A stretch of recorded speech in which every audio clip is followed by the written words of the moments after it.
کوئی دن ایسا نہیں کہ لوگ صبح اٹھیں اور 2 فرشتوں کی ڈیوٹی نہ لگی ہو. الا ملکان ینزلان، اللہ کی طرف سے 2 فرشتے آتے ہیں. ان کا کام ہی ہے کہ یہ جو 2 طرح کی معیشت کے لوگ ہیں نا، ایک مال روکنے والے، ایک مال خرچ کرنے والے، ایک کی ڈیوٹی ہے کہ تو سارا دن دعا کرتا رہے، اللہم اعط منفقا خلفا، اللہ جو خرچ کرتا ہے تو اس کے مال بڑھا دے.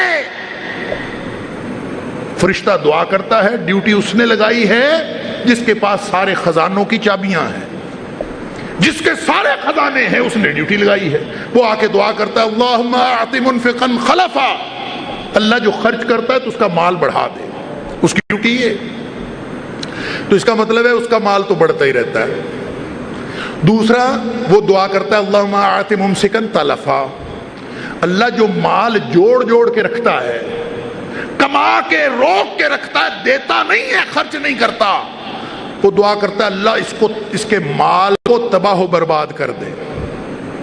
ہمیں نہیں ہم سمجھ آتی بات. اللہ تعالیٰ فرماتا ہے یمحق اللہ الربا، اللہ سود کو مٹاتا ہے. ہمارے خیال میں بڑھ رہا ہوتا، اللہ تعالیٰ اس کو مٹا رہا ہوتا. وَيُرْبِ الصَّدَقَاتِ، پالتا تو وہ صدقے کو ہے. یربی الصدقات، صدقے کو پالتا ہے. اور میں نے حدیث عرض کی تھی کس طرح پالتا ہے. کس طرح پالتا ہے؟ فرمایا جیسے تم اپنے بچھیرے کو پالتے ہو نا، چھوٹے بچڑے کو پال کے بڑا کرتے ہو، اس کی سردی گرمی کا خیال کرتے ہو، خوراک پانی کا خیال کرتے ہو، اللہ تعالیٰ اسی طرح تمہارے کیے ہوئے صدقے کا خیال کرتا ہے اور اس کو پالتا ہے.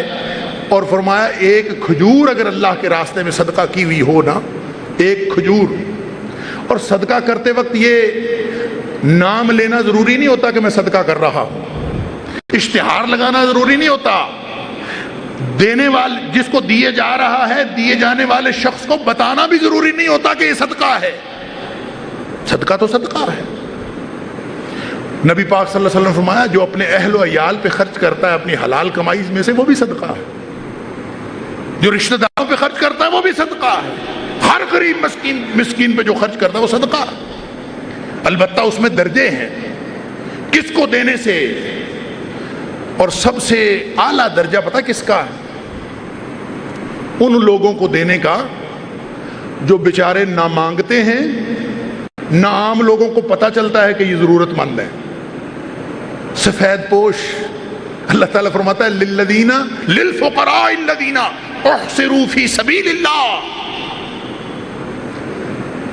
لا یستطیعون ضربا فی الارض.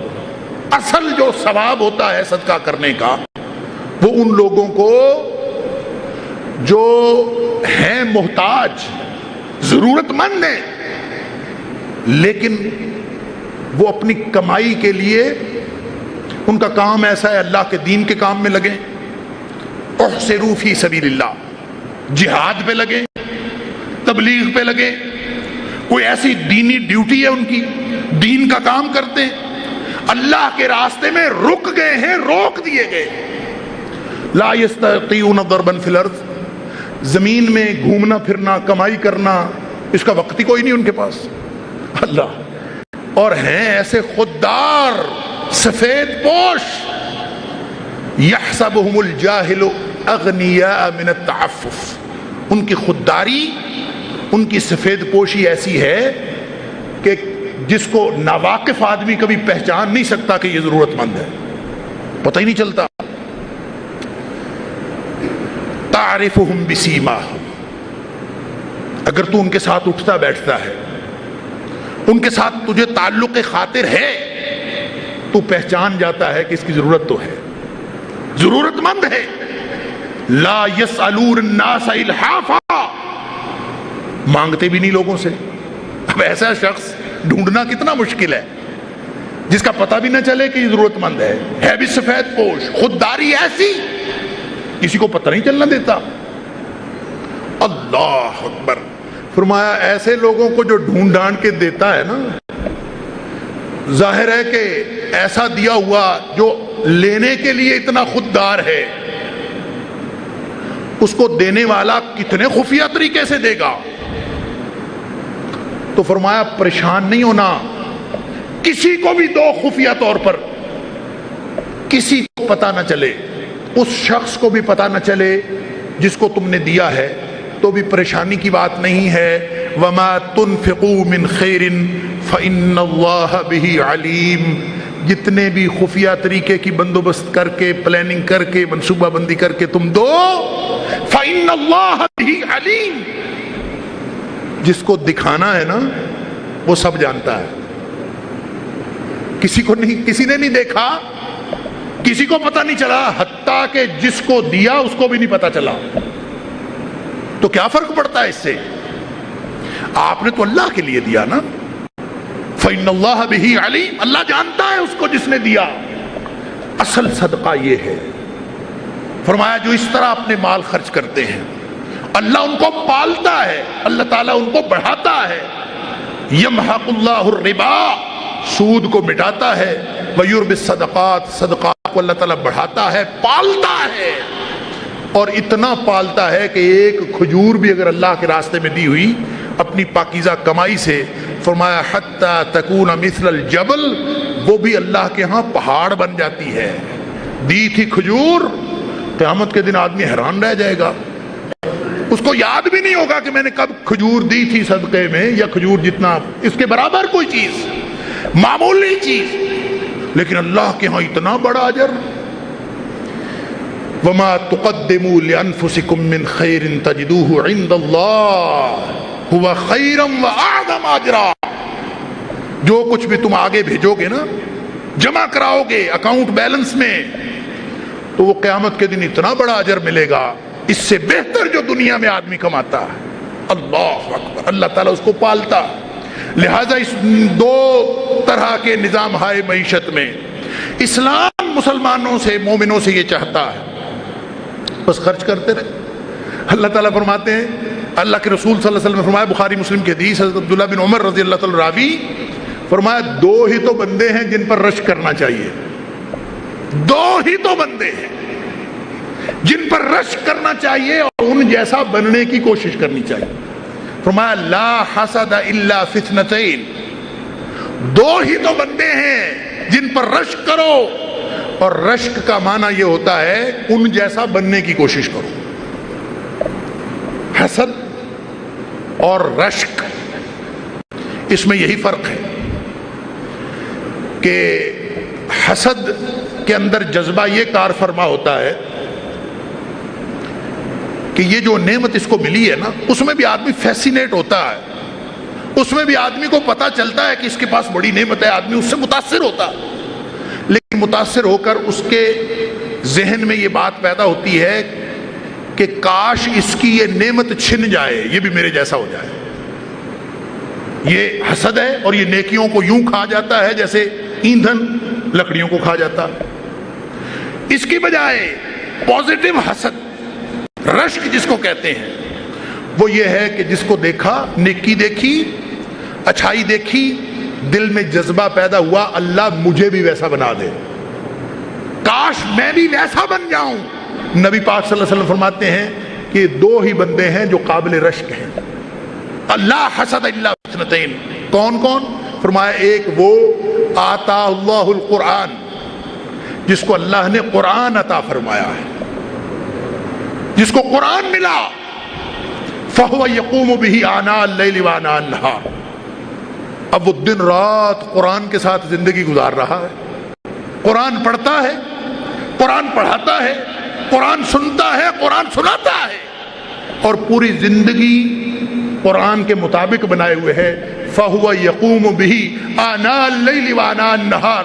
جو دن رات قرآنی زندگی گزارتا ہے, فرمایا یا وہ رشک کے قابل ہے, یا پھر دوسرا وہ آتاہ اللہ مالاً, جس کو اللہ نے مال عطا فرمایا ہے. فَهُوَ يُنْفِقُهُ آنَاءَ اللَّيْلِ وَآنَاءَ النَّهَارِ. اور وہ صبح و شام گن گن کے نہیں رکھتا, بینک اکاؤنٹ نہیں بھرتا, بڑی بڑی جائیدادیں نہیں بناتا, بلکہ وہ ہر وقت اس چکر میں رہتا ہے کہ دن رات خرچ کرنے میں لگا ہوا ہے مال. جس کو اللہ کے راستے میں خرچ کرتا دیکھو، فرمایا یہی تو قابل رشک ہے۔ اللہ ہمیں بھی ویسا بنا دے، اللہ ہمیں بھی مال عطا کرے اور خرچ کرنے کی توفیق عطا فرمائے۔ یہ قابل رشک بات ہے کہ اللہ تعالیٰ مال عطا فرمائے اور اس مال کو خرچ کرنے کی توفیق عطا فرمائے۔ اور خرچ کرنے سے مال اللہ نے تسلی دی ہے، خرچ کرنے سے بڑھتا ہے۔ میں نے پچھلے جمعے میں بھی حدیثیں سنائی تھی، بڑھتا ہے، ختم نہیں ہوتا، کم نہیں ہوتا۔ نبی پاک صلی اللہ علیہ وسلم فرماتے ہیں بلال خرچ کیا کر اور کبھی ذہن میں یہ خدشہ نہ لانا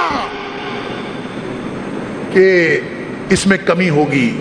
فلا تخشى من ذی العرش، کہ وہ جو عرش والا ہے اس سے کبھی دل میں یہ گمان نہ لانا اقلالا کہ وہ کبھی اس مال میں کمی کرے گا، مال تو تیرا ہمیشہ بڑھتا رہے گا۔ یہ تو بات ہے اس بڑھاوے کی، اس بڑھوتری کی جو ہمیں نظر نہیں آتا، اللہ کے ہاں جمع ہے۔ اور وہ کتنا جمع ہے؟ میں نے عرض کیا تھا اللہ تعالیٰ نے ہمیں ایسے ہی تسلی دینے کے لیے فرمایا ہے کہ جیسے ایک بیج میں سے 700 بیج بن جائیں، ایک دانے میں سے 700 دانے بن جائیں۔ فرمایا یہ تمہاری تسلی کے لیے ہے، وگرنہ واللہ یضاعف لمن یشاء، اللہ اس سے بھی زیادہ بڑھاتا ہے۔ اللہ کی گنتی تمہیں آتی نہیں، اللہ کی گنتی اور واللہ واسع علیم، اس کی گنتی بڑی وسیع، وہ کتنا بڑھاتا ہے تمہیں پتہ نہیں چلتا۔ یہ تو آخرت کی بات ہے۔ دنیا میں بھی نبی پاک صلی اللہ علیہ وسلم نے فرمایا، مسلم شریف کی حدیث ہے کہ ایک آدمی صحرا میں جا رہا تھا اور اس نے بادلوں میں سے آواز سنی، بادلوں میں سے آواز سنی کہ عشق حدیقۃ فلان، کسی کا نام لے کے کوئی شخص کہہ رہا ہے کہ جاؤ فلاں کے باغ کو پانی دو، عشق حدیقۃ فلان، جاؤ جا کے فلاں شخص کے باغ کو پانی دو۔ وہ آدمی بڑا حیران ہوا کہ یہ بادلوں میں سے آواز کیسی آ رہی؟ مسلم شریف کی حدیث۔ نبی پاک صلی اللہ علیہ وسلم فرمایا کہ وہ آدمی جو ہے وہ اس کے پیچھے چل پڑا، بادل کہاں جاتا ہے؟ تو وہ دیکھتا گیا، بادل ایک سیاہ پہاڑی کے اوپر جا کے برسا، سیاہ پہاڑی کے اوپر جا کے بارش برسی، لیکن وہ پہاڑی کے پتھر اس طرح سے تھے کہ آگے ایک نالی بن جاتی تھی اور سارا پانی اس نالی میں چلا گیا۔ وہ کہتا ہے میں اس نالی کے پیچھے پیچھے چلتا گیا کہ بھلا یہ کہاں جاتی ہے، اور نالی کے پیچھے پیچھے گیا تو ایک باغ میں وہ نالی چلی گئی۔ وہاں میں نے ایک شخص دیکھا بیلچہ پکڑ کے اپنے پانی سنبھال رہا تھا۔ کہتا میں نے جا کے اس سے نام پوچھا کہ تمہارا نام کیا ہے؟ اس نے نام بتایا تو یہ وہی نام تھا جو بادلوں میں سے آواز آئی تھی، کہ وہی نام تھا۔ اس نے پوچھا کیوں پوچھتے ہو، میرا نام کیوں پوچھ رہے ہو، اجنبی آدمی ہو؟ تو اس نے ساری بات بتا دی کہ میں نے تو بادلوں میں سے آواز سنی ہے، گویا فرشتے آپس میں باتیں کر رہے تھے کہ فلاں کے باغ کو جا کے پانی دو۔ تمہارے پاس کیا عمل ہے، کون سا کام تم کرتے ہو کہ اللہ نے تمہارے دنیا میں مال بڑھانے کا بندوبست کر رکھا ہے، کیا کرتے ہو؟ اس نے کہا اچھا جب تمہیں ساری بات پتہ چلی گئی ہے تو سنو، میں اور کچھ نہیں کرتا، میں صرف یہ کرتا ہوں کہ اپنے اس میں سے باغ میں سے جتنی آمدنی آتی ہے اس کو 3 حصوں میں تقسیم کر دیتا ہوں۔ فَتَصَدَّقُوا بِثُلُثِهِ، تیسرا حصہ میں اللہ کے راستے میں صدقہ کر دیتا ہوں، باقی 2 حصے میں رکھتا ہوں، اس میں سے ایک حصہ میں اور میرے بچے کھاتے ہیں۔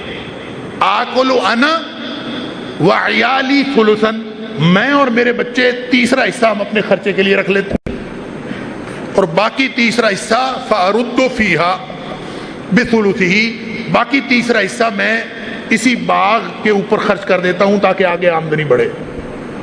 یعنی یہ میں نے 3 حصے تقسیم کیے ہوئے ہیں، تو گویا یہ عمل اللہ کو اتنا پسند ہے کہ وہ تیسرا حصہ اپنی کمائی میں سے خرچ کرتا ہے۔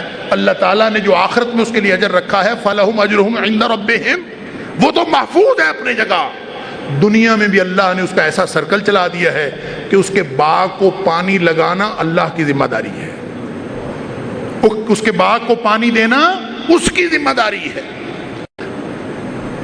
یہ تو نفلی صدقے کی بات ہے۔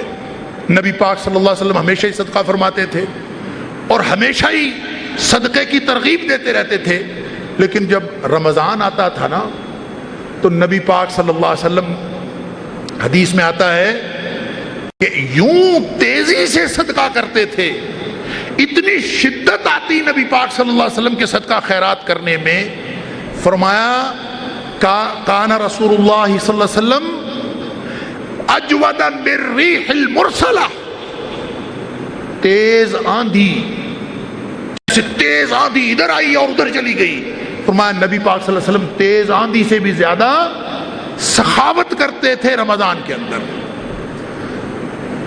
بالعموم پوری معیشت یہ ہے، لیکن کم از کم اس کا نصاب یہ ہے، اگر وہ بھی خرچ نہ کیا جو کم از کم نصاب ہے، کم از کم یہ ہے کہ جتنا بھی مال پڑا ہے، جتنا سونا پڑا، جتنی چاندی پڑی، جتنی کرنسی پڑی، جتنا تجارتی مال ہے، سال اگر گزر گیا ہے اس کے اوپر، تو فرمایا اس کا کم از کم اتنا ہے کہ 2.5% اللہ کے راستے میں خرچ کر دیا جائے۔ اس کو کہتے ہیں زکوٰۃ، یہ ہے فرض۔ اگر کسی نے یہ بھی نہیں دیا نا، باقی جو نفلی صدقات ہیں وہ تو بڑھتا جائے اور چڑھتا جائے، جتنا دیتا جائے گا اجر لیتا جائے گا، لیکن جہاں تک فرض زکوٰۃ کی بات ہے وہ کم از کم نصاب یہ ہے کہ 2.5% تو ہر سال دیتا رہے، اور اگر کوئی چیز رہ گئی نا جس میں سے 2.5% بھی نہیں دیا غریبوں کا حق، اللہ اکبر، تو قرآن پاک کہتا ہے کہ قیامت کے دن والذین یکنزون الذهب والفضة ولا ينفقونها فی سبیل اللہ، جو اپنا مال بچا کے رکھتے ہیں اور اس کا کم از کم نصاب بھی خرچ نہیں کرتے، فبشرہم بعذاب علیم، ان کو دردناک عذاب کی خبر سنا دو۔ کون سا دردناک عذاب؟ فرمایا یوم یحمى علیہا فی نار جہنم، وہی مال جو چھوڑا تھا نا، جو بچا بچا کے رکھا تھا، قیامت کے دن جہنم کی آگ میں تپایا جائے گا اس کو، اور تپا کے، یہ قرآن ہے، فَتُقْوَى بِهَا جِبَاهُهُمْ وَجُنُوبُهُمْ وَظُهُورُهُمْ، اور اس جہنم کی آگ سے تپائے ہوئے مال سے اس کی پیشانی کو داغا جائے گا، اس کے پہلوؤں کو داغا جائے گا، اس کی پیٹھ کو داغا جائے گا، اور ساتھ کہا جائے گا ہَذَا مَا كَنَزْتُمْ لِأَنفُسِكُمْ، یہ ہے جو دنیا میں مال بچا بچا کے رکھتے تھے، جس میں سے تم نے 2.5% بھی خرچ نہیں کیا، ہر سال 2.5% تو کم از کم نصاب تھا، وہ بھی خرچ نہیں کیا۔ اور فرمایا کہ یہ سارا اس لیے ہے کہ جو تم کماتے، جو تم بچاتے تھے اور کما کما کے رکھتے تھے اور خزانہ بناتے تھے۔ اللہ اکبر۔